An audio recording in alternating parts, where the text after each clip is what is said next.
number one, we're all going to stay in these same seats for the entire ride. So no passing children back and forth or standing up to see the animals. Number two, there is no eating or smoking or vaping on the trunk.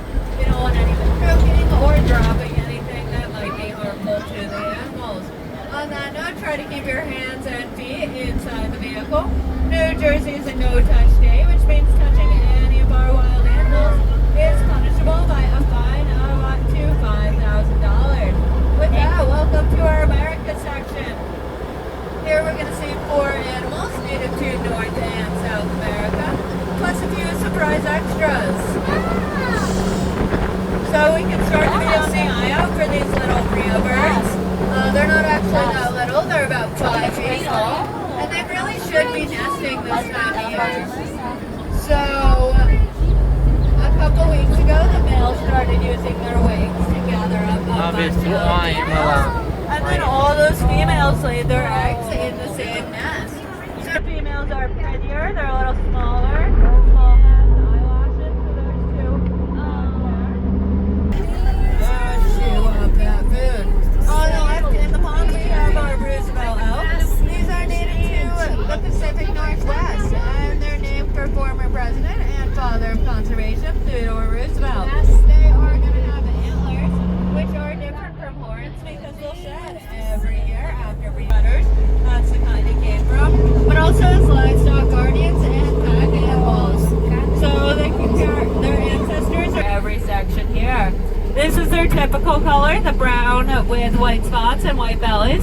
But we do have an all-white one there under the tree. And we call her leucistic, meaning she can produce any. These are bison. These are a symbol of the North American Great Lakes. And they numbered in the millions before we began westward expansion. Nossa, tamanho de cabeça. Since then, oh, little baby. They were hunted nearly to extinction. But now we've got them back up to a wild population of around 30,000. So we do have those little babies this time of year.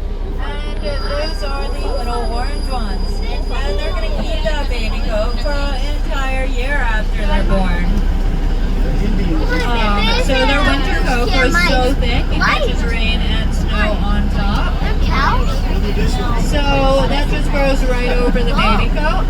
North America, reaching up to 2,400 pounds and 6 feet tall at the shoulder. When colonizers first discovered them, they were very destructive. So the U.S. government actually put a bounty on them in order to try to keep them from destroying the railroad and stuff. Lastly, those babies are African. And these 3 babies have been here since the park opened in 1974. They've been thriving there ever since. So they are eating right now, like our rhinos and elephants. Rhinos and zebras, they can't reach their necks down to graze. So they use their trunks, we call that prehensile, meaning they can grab things, to bring food, water, whatever they need really up to their mouth. So there's over 40,000 mussels in there. They can grab something as small as a peanut. So these are the smallest of 7 zebra species in Africa, and they're each going to have their own unique stripe pattern. So that way moms can recognize their babies and vice versa.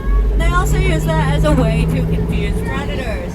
So if they encounter a predator, instead of running away, they might run around in what we call a motion dazzle, which makes the predators either so dizzy that they walk away, or they won't be able to pick out one zebra from the rest of them, showing motion and safely.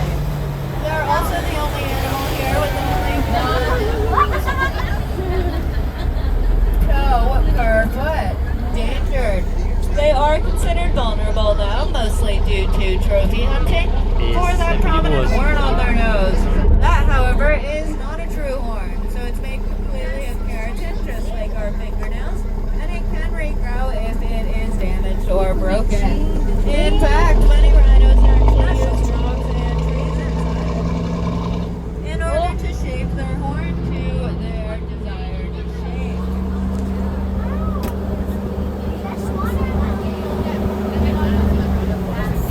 Next we get to go into our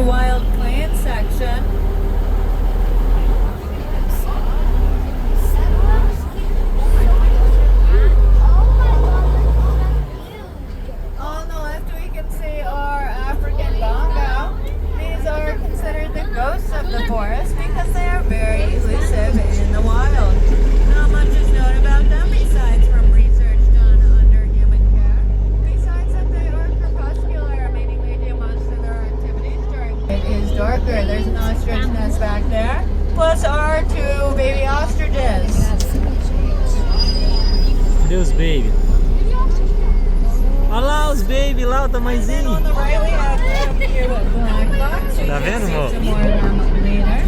But they are the smallest antelope we have here, at only about 3. And their incredible ability to conserve water. They can raise their body temperature to 116 degrees in order to avoid sweating. They reach up 37 miles per hour over very long distances. Over here we have some more fallow deer. And they do have some little babies, but unlike our bison, they're going to hide their babies for about a month Olha aquela after do they're filme Rei born. Leão lá, ó. So they'll leave their babies somewhere safe while the moms go out and forage for Esse aí food que by matou o themselves. filho do pai do Rei And then Leão. that gray one is our blue wildebeest. They are also going to participate in the Great Migration. Dry off or getting soggy. Right here we have a baby giraffe, and you can see his tongue. Gracinha. Nossa, bonitinho. But when he's grown, that'll reach around 18 inches long, and it's going to be purple. That is also somewhat prehensile, just like the elephant trunk. So you can just stick their tongue out and grab leaves and stuff like that. Surprising that, and that helps them balance while they're running. Because here we're going to see some black bucks, and these are all younger males. Only the adult males have that blackish coloration. But they are going to have the true horns. Those horns. Huh?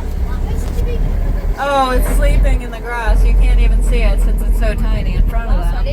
Oh, I got a little worried for a second. And then our Udad. They are a mountain goat native to the Atlas Mountains of Africa. And these are all males, so they're going to have those really prominent horns, about 2 feet long and 6 inches wide at the base, so very, very heavy. On the left we have our addax. They are a desert-dwelling antelope, but they're kind of running out of desert to dwell in. They're doing really poorly in the wild, and there's only about 2 mark their territory. So this is our all-male pride, and lions are what we call sexually dimorphic, meaning the males and females are completely different. So the males will have that big bushy mane, and the females, although prides like that, all male could also exist in the wild. So when they're about 3 years old, their mane finishes growing, and then they get kicked out of their mom's pride and have to go out and fend for themselves. Sometimes, though, they'll band together with a bunch of other young males because lions have really poor endurance, really small hearts. So one lion can only pursue a prey for a couple hundred meters before running out of breath and having to move on. But if they go out in groups, they can either stagger themselves or surround the prey, making them much more successful. Even so, they don't like to bother us. Over here on the right, we have 2 baby bears, and these are pups. They're about 3 months old, so they're going to stay with their moms for about, oh, look at its little baby feet. Stay with their mom for about 1.5 years after they're born. And that's about 9 months of nursing. And then another year of Tutsi people of Africa around 10,000 years ago. And they do have a really little baby with them. Just like the bison, those babies are going to get up within an hour of being born and follow their mom wherever she goes. Behind them we have species in the world. And also probably one of the slowest, so they can, oh, look at the baby. Their back legs are a couple inches longer than their front legs. But they're going to stay with their moms for about 2 years after they're born. And that's about 1 year of nursing. And then another year of bear pellets. Oh, look at him guarding his food.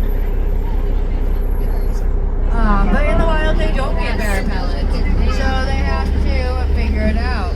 Their first instinct. Lá é comida que eles dão também, né, amor? Corner. Oh wow, look at this one.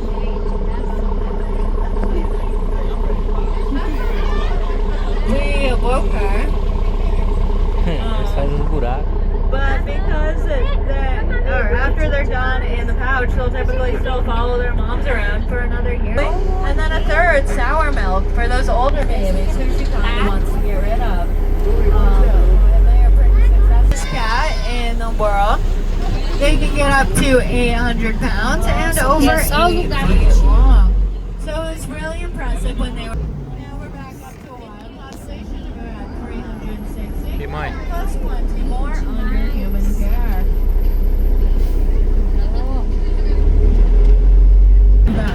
And they're becoming terribly overpopulated in the wild due to the disappearance of the tigers.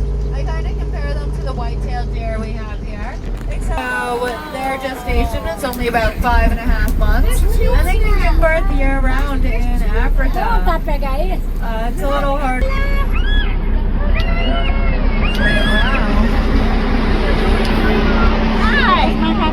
On the left up here we have our olive baboon, and these are a monkey species, so they do love to climb. But unlike some monkeys, they do not have a prehensile tail. You'll be able to take a glance at those